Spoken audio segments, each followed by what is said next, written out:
سلامونه دوستانو، خدای دې وکړي چې روغ او جوړ اوسئ. زه انجینر منصور جهان یم او غواړم تاسو ته د کانکور د آمادګۍ لپاره د کانکور اپلیکیشن د کارولو طریقه په دغه ویډیو کې وښیم چې تاسو څنګه کولی شئ د کانکور پرو د اپلیکیشن څخه د کانکور د آمادګۍ لپاره استفاده وکړئ.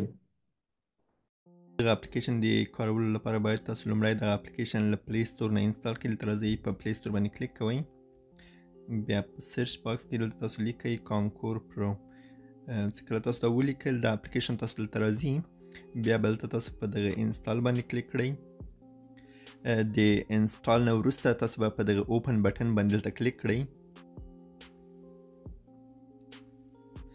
تاسو ته به دلته د مضامینو صفحه خلاصه شي. په دغه مضامینو صفحه کې موږ ټول مضامین لیست کړي دي او په دغه هر مضمون کې تاسو کولی شئ چې تمرین وکړئ په همدې شکل باندې. دلته لاندې د پایلې پاڼه ده، بیا تاسو هغه تمرین کړي سوالونه چې کوم تاسو تمرین کړي هغه ټول راځي دلته تاسو ته لیستیږي. همدارنګه د اړیکې پاڼه ده چې دلته د ما د فیسبوک، انسټاګرام او ټول سوشل میډیا اکاونټونه دلته لینک دي. تاسو کولی شئ چې له همدغو اکاونټونه ما تعقیب کړئ. دلته به راسئ، تاسو به په پلس ټاب باندې کلیک کړئ. د پلس په ټاب کې دلته پاس مضامین د مضامینو تشریح ده. بیا موږ په راتلونکي کې د ریاضي، فزیک او کیمیا په برخه کې دلته تشریحي معلومات خپروو او همدارنګه تاسو دلته د ټولو مضامینو فرمولونه همدا اوس هم کتلی شئ. دا فرمولونه هم تر اوسه تکمیل نه دي او موږ هر وخت په دغه فرمولونو کې نوي فرمولونه اضافه کوو. د مثال په ډول د کیمیا دلته راځو، کلیک کوو، دلته ټول فرمولونه دي د کیمیا. همدارنګه د دغو نورو مضامینو هم همداسې فرمولونه دي.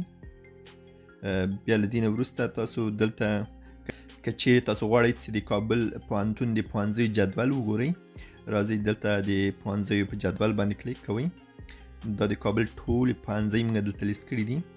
همدارنګه موږ غواړو چې د نورو ولایتونو پوهنځۍ هم دلته په دې جدول کې شامل کړو. له دې نه وروسته تاسو کولی شئ چې په همدغه اپلیکیشن کې امتحان ورکړئ. دلته په امتحان باندې کلیک کوئ. لومړی دلته د پی ډي اف ډاونلوډ لارښود تاسو ډاونلوډوئ، هغه ټول مکمل لولئ. بیا وروسته راځئ تاسو دلته د کانکور په امتحان باندې کلیک کوئ. دلته هغه څلور برخې چې تاسو ته په کانکور کې سوالونه راځي دلته موږ ګروپ بندي کړي دي. علوم طبیعي دي، ریاضیات دي، هلسنه او عمومي علوم اجتماعي. د مثال په ډول تاسو لومړی دلته په علوم طبیعي کې غواړئ چې امتحان ورکړئ.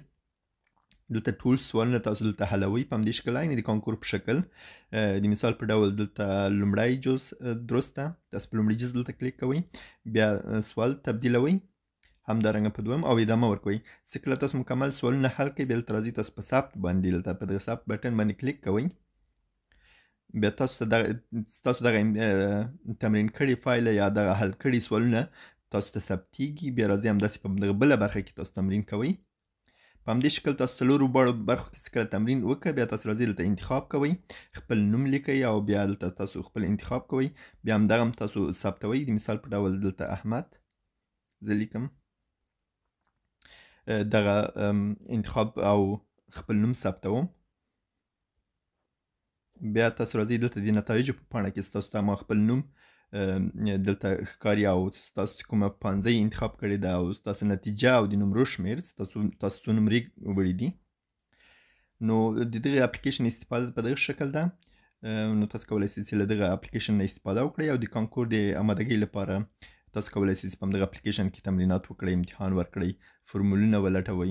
همدارنګه موږ نوي معلومات په دغه اپلیکیشن کې اضافه کوو. تاسو کولی شئ چې دغه اپلیکیشن مو اپډیټ کړئ. راځئ دلته په اړیکه باندې کلیک کوئ، بیا دلته تاسو د اپډیټ په بټن باندې کلیک کوئ. دا تاسو د پلی ستور ته بیایي. بیا دلته تاسو ته که چیرې نوي معلومات راغلي، بیا د دغه اوپن په ځای باندې دلته اپډیټ لیکل شوي، بیا تاسو کولی شئ دغه اپلیکیشن اپډیټ کړئ. مننه، سلام علیکم.